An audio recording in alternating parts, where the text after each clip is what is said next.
دوسرا سوال یہ کہ رفع یدین ہم کیوں نہیں کرتے جبکہ باقی لوگ کرتے ہیں؟ باقی لوگ کرتے ہیں، ان کی اپنی دلیل ہے، ہماری اپنی دلیل ہے۔ دوسری بات یہ کہ حدیثیں دونوں طرح کی ہیں، رفع یدین کے ساتھ نماز پڑھنے والی بھی حدیث ہیں، رفع یدین کے بغیر نماز پڑھنے والی بھی حدیثیں ہیں، دونوں طرح کی حدیث ہیں، دونوں صحیح حدیث ہیں، یہ بھی صحیح ہیں، یہ بھی صحیح ہیں۔ حضرت عبداللہ ابن مسعود رضی اللہ تعالیٰ عنہ نے ایک مرتبہ صحابہ کرام سے کہا، انہوں نے کہا کہ میں تمہیں سرکار علیہ السلام جیسی نماز پڑھ کے دکھاؤں؟ تو صحابہ نے عرض کی کہ جی بالکل دکھائیں۔ تو انہوں نے صرف تکبیر تحریمہ کے وقت جو ہے رفع یدین کیا، باقی کہیں پر نہیں کیا، اور کہا کہ میں نے سرکار علیہ السلام کو ایسے نماز پڑھتے دیکھا۔ تو اس طرح کی بھی روایت موجود ہیں کہ جس میں رفع یدین کے ساتھ نماز پڑھنا بھی منقول ہے، اور ایسی بھی روایتیں کہ جس میں بغیر رفع یدین کے ساتھ نماز پڑھنا بھی منقول ہے۔ اس کے بعد ایک اور بات کہ صحیح حدیثیں صرف بخاری میں ہوں اور اس کے علاوہ جس کتاب کے اندر اگر کوئی حدیث ہو تو وہ صحیح نہیں ہے، ایسا نہیں ہے۔ بخاری میں بھی صحیح حدیثیں ہیں، بخاری کے علاوہ بھی صحیح حدیثیں ہیں۔ ہر صحیح حدیث پر عمل کیا جائے یہ بھی ضروری نہیں ہوتا، اس کی پوری تمہید میں نے آپ کو بتا دی کہ صرف حدیث کا صحیح ہونا ضروری نہیں ہوتا، بلکہ اس میں 10 چیزیں اور دیکھی جاتی ہیں۔ ایک اور چیز یہ بھی دیکھی جاتی ہے کہ جو صحیح حدیث بیان کی گئی ہے یہ منسوخ تو نہیں ہے۔ منسوخ کا مطلب یہ ہوتا ہے کہ ایک حکم پہلے ہوتا ہے ایک حد تک، ایک وقت تک، بعد میں وہ حکم تبدیل کر دیا جاتا ہے، تو ہم کہتے ہیں کہ یہ جو پہلے والا حکم تھا نا یہ منسوخ ہو گیا، بعد والے حکم پر عمل کیا جائے گا۔ تو اب صحیح حدیث کے اندر پہلے والا حکم بھی موجود ہے، بعد والا حکم بھی موجود ہے، تو اب حدیث تو صحیح ہے لیکن ہمارے نزدیک بعد والے حکم نے اس کو بدل دیا، تو ہم اس کو نہیں پڑھتے، ہم اس کے مطابق عمل نہیں کرتے۔ اور اب اگر مثال کے طور پر صحیح حدیثیں 100 ایسی ہوں جس کے اندر رفع یدین کے ساتھ نماز پڑھنا منقول تھا، لیکن بعد میں ایک حدیث ایسی آ گئی جس میں کہا کہ بھئی سرکار علیہ السلام کا آخری عمل یہ تھا کہ وہ بغیر رفع یدین کے نماز پڑھتے تھے، تو وہ ساری 100 حدیثیں ہم اس پر عمل نہیں کریں گے، اس ایک حدیث پر عمل کریں گے، ٹھیک ہے۔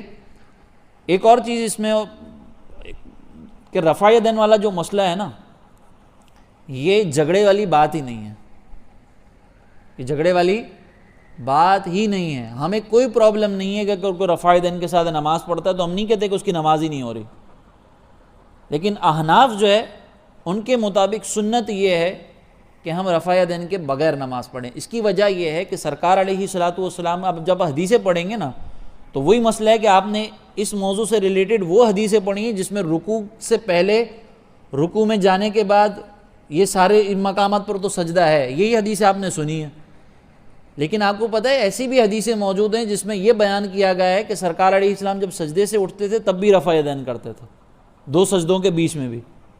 یہ حدیثیں سنی ہیں آپ نے؟ یہ کیوں نہیں سنی؟ کیونکہ اس پر کوئی عمل ہی نہیں کرتا۔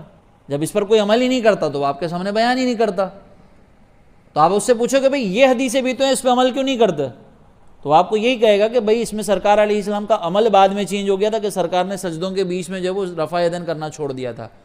تو اس شخص کے نزدیک سجدوں کے بیچ میں رفع یدین کر دینا چھوڑ دیا تھا تو وہ صحیح حدیث پر عمل نہیں کر رہا۔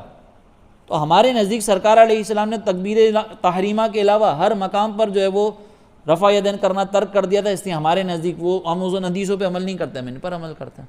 یہ سیدھی سیدھی بات ہے۔ اب اس میں ناسخ بھی سمجھاؤں، منسوخ بھی سمجھاؤں، پھر اس میں یہ بھی بتاؤں کہ بعض اوقات راوی ایک روایت بیان کرتے ہیں، ان کا عمل اس کے خلاف ہو جائے تو پھر ہم اس راوی کی اس روایت کو چھوڑتے ہیں، اس کے عمل کو دیکھتے ہیں۔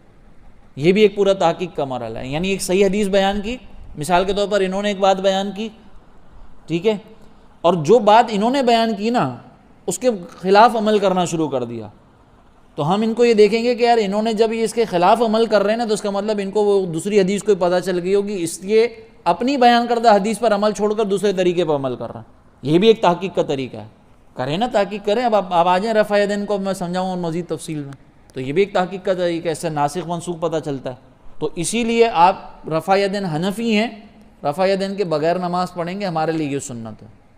اس کے پیچھے دلائل موجود ہیں، ایسا نہیں کہ بغیر دلیل کے بات ہو رہی ہے۔ اور اگر کوئی رفع یدین کے ساتھ نماز پڑھ رہا ہے، ہمیں غلط نہیں کہتا، ہمیں بدعتی نہیں کہتا، ہمیں اس سے کوئی پرابلم نہیں ہے۔ اور یہ کون کرے گا؟ جو امام شافعی کا فالوور ہوگا اور سمجھدار ہوگا، کیونکہ امام شافعی کے فالوور ہمیں کچھ بھی نہیں کہتے۔